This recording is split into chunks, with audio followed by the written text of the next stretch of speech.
Do you struggle to find your voice in a noisy world? Do you feel your voice lacks confidence and energy to accurately communicate your thoughts, ideas, and passions? Do you wish there was an easy way to give your voice what it needs to captivate your audience every time? My name is Clay Collins, and like you, I struggled with these issues for years. But I found a blueprint that can help you change the way you think about your voice and therefore the way your voice comes across to others. Welcome to the My Voice Mentor podcast. What is the number one thing you want to achieve with your voice? Are you a public speaker? Are you a singer? What is the number one thing that you want to do to accomplish every time you get up in front of an audience, a congregation, whatever the case may be? What is the number one thing that you want to accomplish? I want you to come up with one word to answer that question. Write it down if you can. I want you to think about it. And then we're going to talk about that today. But first, do you want to improve your voice? Because if so, I prepared a 5-day vocal boot camp that's going to give you a huge leg forward in improving the quality of your voice, the impact of your voice, the range, whatever the case may be. I want you to take advantage of that. And all you got to do is go to myvoicementor.com/bootcamp in order to get started. I look forward to seeing you on the other side so that I can begin to help you with your vocal journey today. So don't delay, get in on that right away. So let's talk about this, because the answer that we have to that question that I asked earlier is going to drive how we invest in our voice and ultimately the way we approach ourselves and others when we go to present to them. And the thing that I see singers or speakers like myself struggle with again and again is this battle between impressing the audience or imparting something to the audience. If we're honest, we fall into the ditch of really wanting to impress our audience, wanting to have that wow factor or that ing factor, just to really just impress them with our voice. I think that's the tendency for most people. And most of us, regardless of how good you think or don't think your voice is, most people that I work with, when you uncover everything, don't really feel like they have that great of a voice. It blows my mind, and it might blow your mind. You might listen to a singer and go, that is the most amazing singer ever. But most of the time, if you ask them, do you like your voice or do you find your voice to be impressive? Most people would say, I have worked with students that when they open their mouth, people's jaw drops. But then I would ask them, do you think you have a good voice? And usually they're like, meh. And I'm like, are you kidding? So the thing is, most of us intrinsically don't believe we have that great of a voice. And so what we tend to do is add a bunch of stuff to try to add value to our voice. And I want to try to encourage you to not get caught up in that trap. Because while we think the audience wants to be impressed, and while they might even communicate how impressive we are, that's not actually what they want or what they need. Yes, it's true. People love when the circus comes to town. But a little bit of the circus goes a long way. And at some point, you get tired of the acrobatics. I mean, it's true. When was the last time you went to the circus? Maybe when you were a kid, you loved it. You loved all this stuff, but you get tired of it.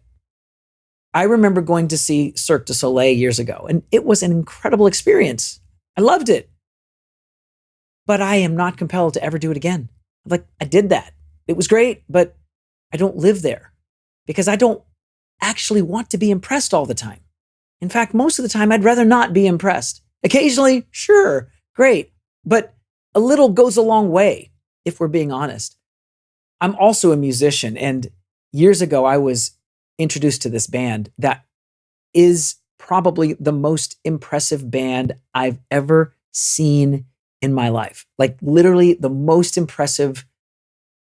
You know, they have this saying that some musicians inspire you to practice and some musicians inspire you to quit.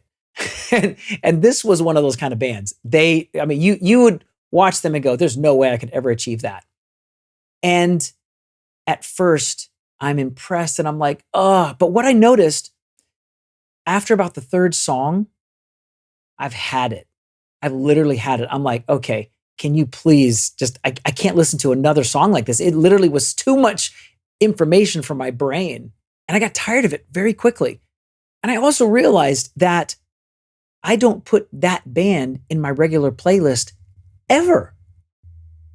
And I began to analyze this. Why is that? Why am I not putting impressive music into my playlist? Because that's not really what I want day to day. But on the other hand, there are artists that are not impressive at all, at all. And yet they captivate me and they bring me back again and again. And they occupy my space and my listening and my times of just wanting to take in music again and again.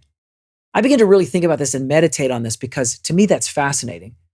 One of the comparisons that I make all the time are two very contrasting artists, both of which I love and grew up listening to: Michael Jackson and James Taylor. Yeah, and you might be saying those are two extreme different types of artists. Michael Jackson was extremely impressive. He had other qualities too. He wasn't just an impressive singer, but he was extremely impressive as an entertainer, as an artist, as a dancer, just extremely electrifying. And then you got James Taylor, who kind of vanilla, really. I mean, if you've listened to his music, you've heard one James Taylor, you've kind of heard all of them. He doesn't have a lot of variance in his music at all.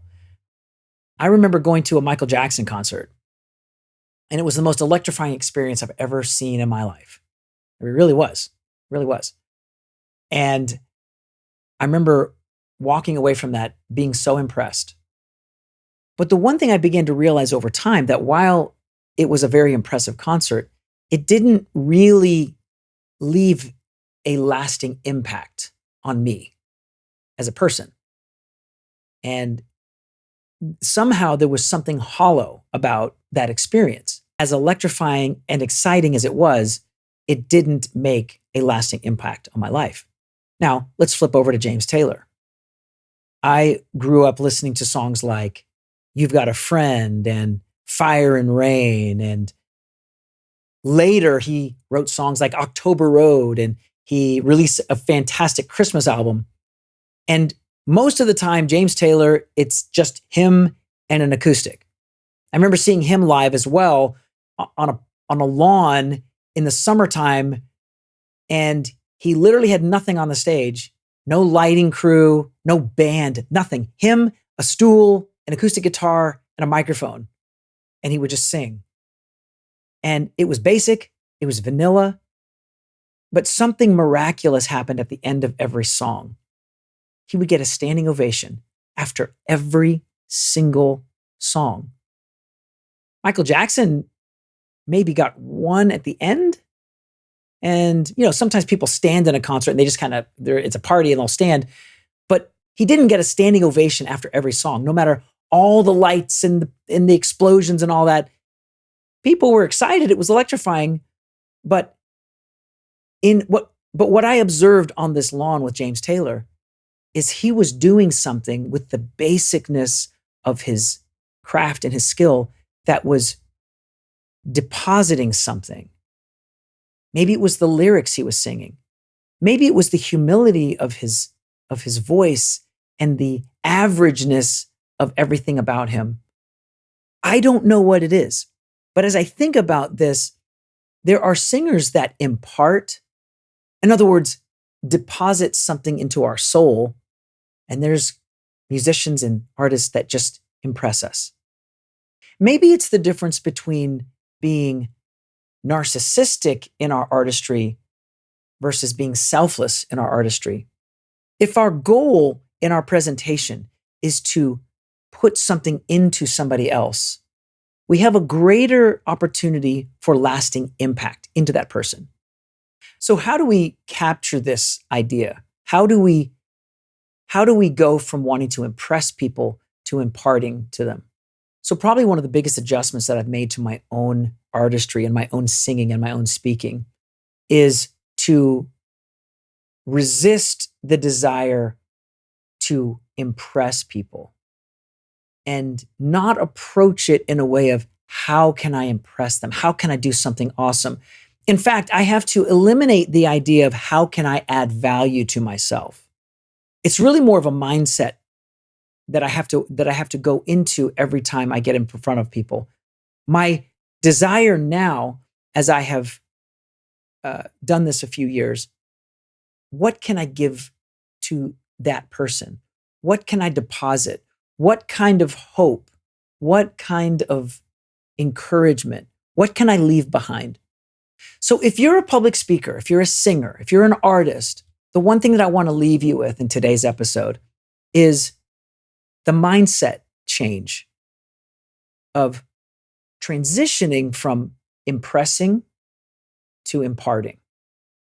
Begin to meditate on ways that you can leave something behind. Because if you get into a practice of leaving behind, offering yourself, offering your gift, and in many ways leaving it behind, that's when you can make a lasting impression onto the listener. It involves caring more about the receiver than the transmitter.